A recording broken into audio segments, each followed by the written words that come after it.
நான் ஆக்சுவலி சின்ன வயசுல மியூசிக் டைரக்டர் ஆகணும்னு நான் கதவெல்லாம் சாத்திட்டு கீபோர்டு அங்கே இருக்கிற மாதிரி, இது ஹார்மோனியம் இருக்கிற மாதிரி, தப்லா டோலக்கெல்லாம் தனியாக நானே 1 2 3 4 சொல்லியிருக்கேன். யாருன்னா ஜன்னல் வழியாக பார்த்தா கூட என்ன பைத்தியக்கார மாதிரி 1 2 3 4 யாருமே இல்லையாங்க. அது கனவு கனவு. நான்லாம் 40 வயசுக்கு மேலே தான் சினிமாவுக்கே வந்தேன். 40 வயசுக்கு மேலே, இன்டர்வலுக்கு மேலே. ஒரு படம் சக்சஸ் ஆகுதுன்னு நினைச்சா இன்டர்வலுக்கு முன்னாடி ரொம்ப கதை லேக் ஆனாலும் பரவாயில்ல.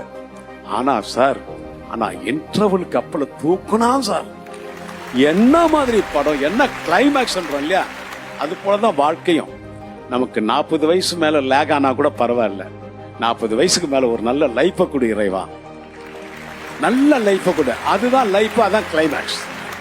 அதனால நம்ம 30 வயசுல இன்னும் பெரிய ஆகல வர முடியலையே, 25 வயசுல வர முடியலையே யாருமே நினைக்காதீங்க.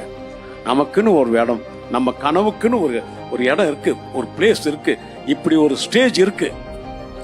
ஒரு 4 செவத்துக்குள்ள நான் சொல்ற விஷயம் அதான். ஒரு 4 செவத்துக்குள்ள நம்ம கம்போஸ் பண்ணி அவங்க சொல்றதெல்லாம் நம்ம கேட்டு அடக்கமா இருந்து அப்படியே குனிஞ்சிருந்து இருந்தால் நேரு ஸ்டேடியத்துல நிமிர்ந்து நிக்கலாம்.